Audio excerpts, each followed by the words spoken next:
Alrighty folks, good afternoon.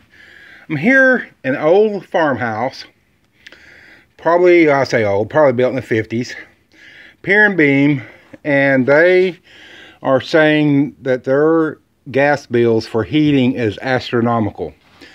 And in this room, the bedroom, one of the bedrooms, you walk through here and you can feel a cold layer of air about knee high on down. It's crazy. So I've been going around, you know, it's typical old farmhouse. Right here below this window, I can feel cold air. If you can see that cobweb just like a flag in the wind. They in the past tried to put some in here, some over there, but still drafts here.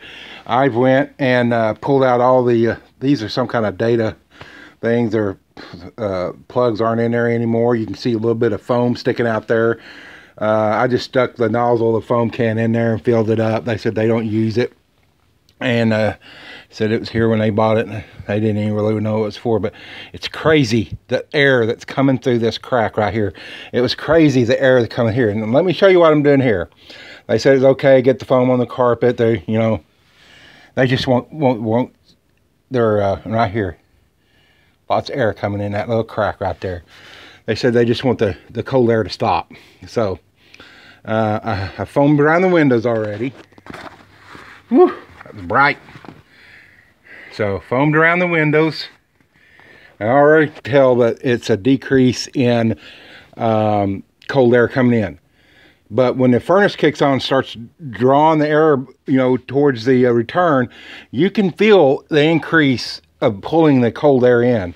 And this is the coldest room in the house. So there was really no way to, I mean, I stuck the drill down here, and it feels like the bottom plate is probably all rotted out.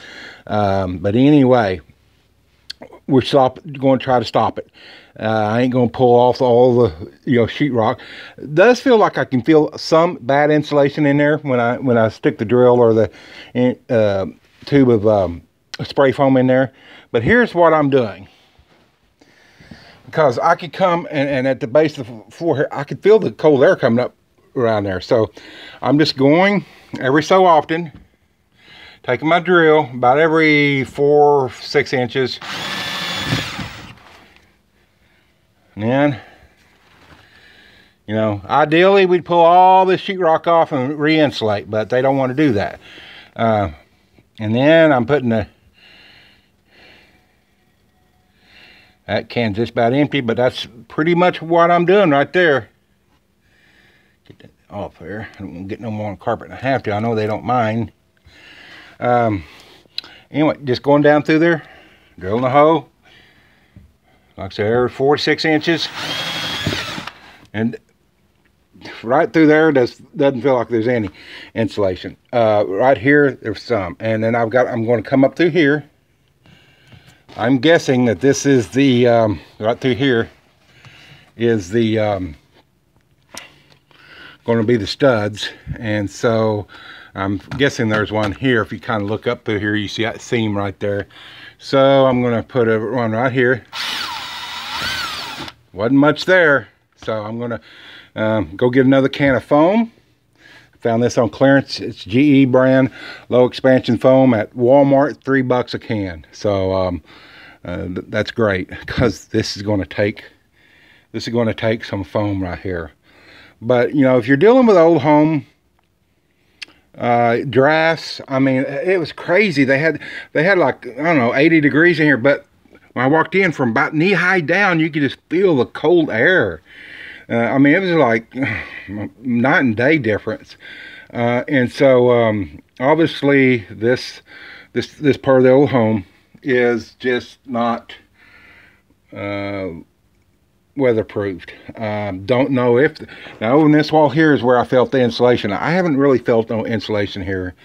I'm sure there is, because I'm feeling the wall here. This is pretty, but even when you get down to the bottom, there's a big difference in the temperature of the walls. Even up here where all the warm air is, not too bad. But so these are the type of things I just want, some of y'all may not ever be in a home this old and wonder how you're going to stop all the drafts, right here, this crack here, I mean, it's just, you know, I don't know if you can see it, but that little cobweb out there, man, it was just like a little wind flag earlier. And I can already tell the difference. Let me get up here off the floor. I can already tell a difference, a huge decrease in the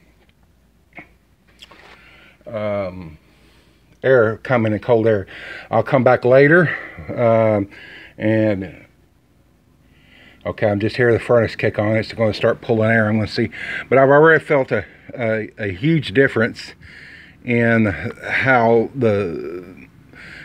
this cold layer of air is already decreased. And just as that furnace kicks on, I'm still thinking there's a leak here someplace around here. I can feel cold air someplace. But this is crazy how I've never seen such a difference like this. So it's just crazy how much air is getting in these gaps and stuff like this. And now that the furnace is kicked on, you really feel the cold air coming out of there. So hey, this is what I'm using. It's GE. And seriously, the only reason I'm using it is because it was the cheapest. It's low expansion. That's what you want. You don't want to get the big gap filler foam. But this right here is what I'm using today. And I got, just like I said, I just got back from Walmart. Picked it up the other day. And just went down and got some more. I'm just about to wipe them out. $3 a can for that low expansion. And you can already see here, where the foam is coming out those holes I drilled. And I'll come back later. I'll trim that off when I come back and fix this crack and this humongous crack over here. I'll just cut those off flush. It'll be cured by then. I'll fix that. This is nothing. Then probably end up painting this wall. And this air is just really coming in this crack. That's crazy. I'd like to pull that off. I'm just so tempted, like a scab. You know, you just want to rip it off and see what's below it. So anyway, guys, girls, here's some cracks up here. I don't feel no air really coming in up there. And the wall's warm here. This is the other huge crack. This one's going to take some work right here. I'll probably end up just cutting all this crap out and putting new sheetrock. You'll be a long ways ahead. And so anyway, corner crack here, cobwebs. I'm sure they appreciate me showing the cobwebs. But anyway, that's where we're at right now. That's how you insulate. You find those old drafty areas in a old farmhouse. Like I said, I'm pretty sure that it felt like a lot of the bottom plate is gone here, or partially rotted. Either way, this is where the cold air right here was coming up around there, and you can kind of see a little dirt line where it's been filtering through the carpet. And I've sealed around that outlet and that data port cable, whatever. So anyway, just a little food for thought. I'm getting this cut down. I can already tell this standing here what a difference one can's made. Now I'm going to fix and go get the second can. So anyway, Donald, Blue Collar DIY. Hey guys, click subscribe and click that bell so you'll get a notification every time I post a video. If you ain't got a playlist created, create a playlist DIY, whatever, name it DIY or whatever, and put this video on it as well as the other ones, and that way you'll have it for reference. But yeah, just take your little drill, just a little bit larger than that straw on the spout on the can. Just go through there. Just make sure there's no electrical or plumbing in the wall. And this is exterior wall. There's no electrical, no plumbing in it, so I don't have to worry about any of that. And if there was, it shouldn't be done down that low. And just fill this in right here. If you've got cold air coming up from the wall and stuff. So anyway, guys, I'm out of here. Have a good weekend. Yes, I am working on Saturday. I don't usually, but you know, it's supposed to get even colder, and they said their furnace You know, they set it down on low 70s and it just does nothing but run. So just trying to help them out. So anyway, hey, I'm out of here. Have a good one.